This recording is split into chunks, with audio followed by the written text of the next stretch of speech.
오늘 우리에게 주시는 하나님 말씀은 로마서 1장 18절에서 25절 말씀입니다.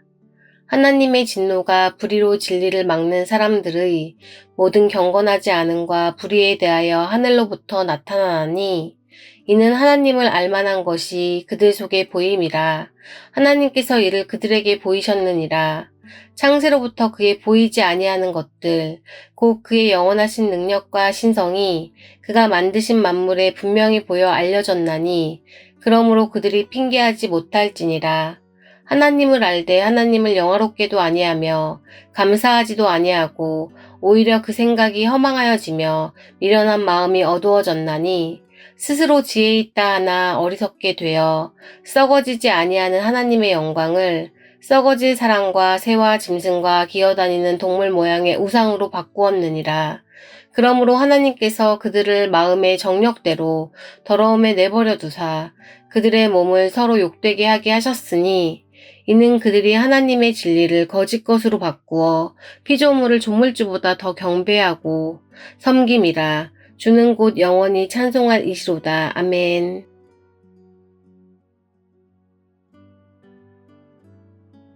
하나님께서 우리에게 은혜를 베푸시기 전에 우리가 얼마나 하나님을 떠나 있는 존재인가라는 것을 보여줍니다. 하나님은 자기 자신을 숨기지 않으시고 사람들에게 나타내셨습니다. 하늘의 질서와 새벽의 빛, 사람의 양심과 자연의 아름다움 속에서 하나님이 살아계심을 분명히 보이셨습니다. 그런데도 사람들은 하나님을 보지 못합니다. 사실은 보지 못하는 게 아니라 보기를 원하지 않는 것이죠. 하나님이 계시는 것 같은데 하면서도 외면한다라는 것입니다. 성경은 이런 사람을 불의로 진리를 막는 자라고 부릅니다. 여기서 막는다라는 말은 원래 억누르다라는 뜻인데 마치 햇볕이 눈부시다고 손바닥으로 가려버리듯이 하나님이 비춰주신 빛을 마음으로 눌러버리는 것입니다. 그런데 왜 사람은 하나님을 억누를까요? 하나님이 계시다면 내 마음대로 살 수 없기 때문입니다. 하나님이 주인이시면 나는 주인이 될 수 없습니다. 그래서 하나님을 밀어내고 그 자리를 스스로 차지하려 하는 것입니다. 우리는 이런 일을 자주 합니다. 하나님의 뜻을 알고도 하나님 지금은 아니에요, 나중에요 라고 미루는 것. 하나님의 말씀이 분명히 이야기하고 있지만, 말씀하고 계시지만 내 상황과 이것을 받아들일 마음이 없습니다 라고 외면해버리는 것이죠. 그것이 바로 진리를 억누르는 태도입니다. 하나님을 억누르는 마음은 결국 어두워집니다. 양심이 둔해지고 감정이 무뎌집니다. 하나님이 계신데도 마치 없는 것처럼 살게 됩니다. 그것이 타락의 시작입니다. 유명한 말이 있습니다. 사람의 마음에는 하나님으로밖에 채울 수 없는 공간이 있다라는 것이죠. 사람은 하나님을 알면서도 인정하지 않으면 그 마음의 빈자리, 하나님으로밖에 채울 수 없는 그 자리에 다른 것으로 채우려고 합니다. 인간의 마음은 전혀 비어있지가 않습니다.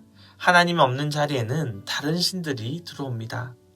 성경은 썩지 아니하는 하나님의 영광을 썩어질 것으로 바꾸었다라고 말합니다.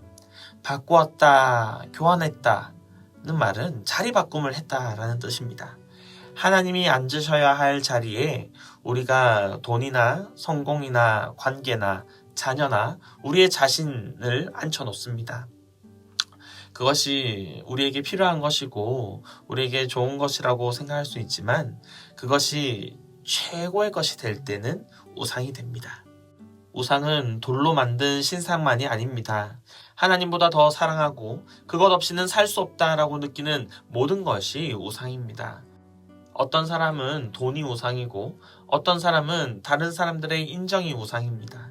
칭찬을 받으면 살 것 같고 비난을 받으면 무너질 것 같은 사람이 있는가 하면 또 어떤 사람은 자녀가, 또 어떤 사람은 자신의 성공이 하나님의 자리를 대신해서 앉아있기도 합니다.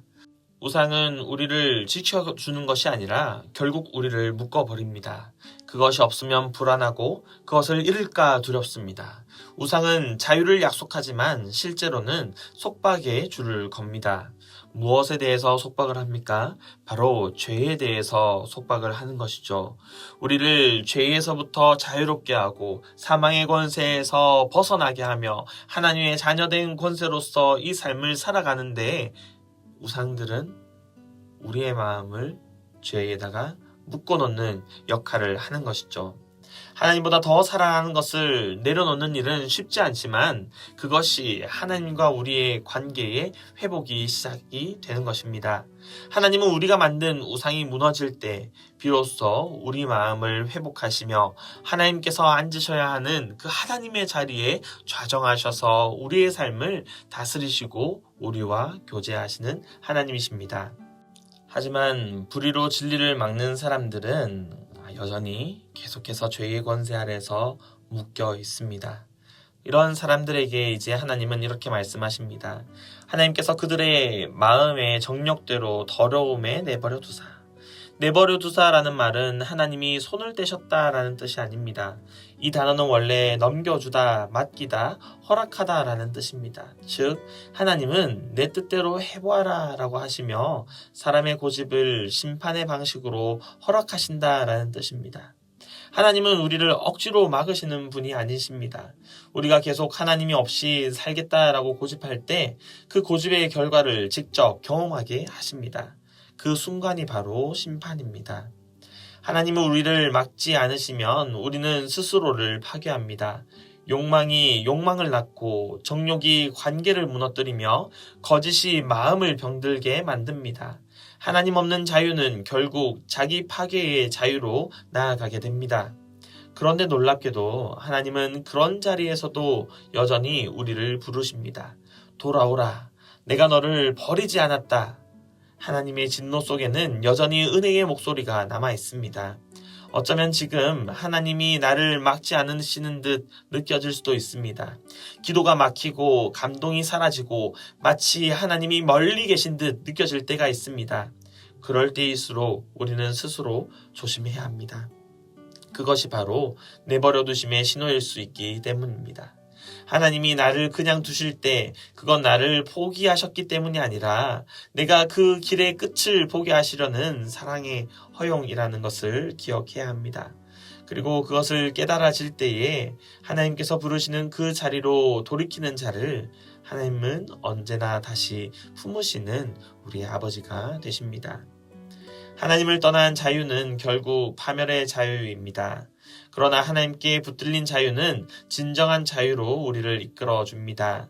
하나님은 우리를 사랑하시기에 우리가 그분을 떠날 때조차 그냥 두지 않으십니다. 진노 속에도 사랑이 있고 내버려 두심 속에도 돌아오라라는 부르심이 있습니다. 하나님은 우리를 내버려 두지 않으시기 위해서 자신의 아들 예수 그리스도를 내어주셨습니다. 예수님은 십자가 위에서 하나님께 완전히 버려지셨습니다. 엘리 엘리 라마 사박다니. 그 외침은 우리가 했어야 했던 절규입니다. 하나님이 예수님을 내어주심으로 우리는 더 이상 내버려지지 않는 존재가 되었습니다. 그것이 복음이고 그것이 은혜입니다. 오늘 이 시간 하나님이 없는 것처럼 살았던 우리의 마음을 내려놓기 바랍니다.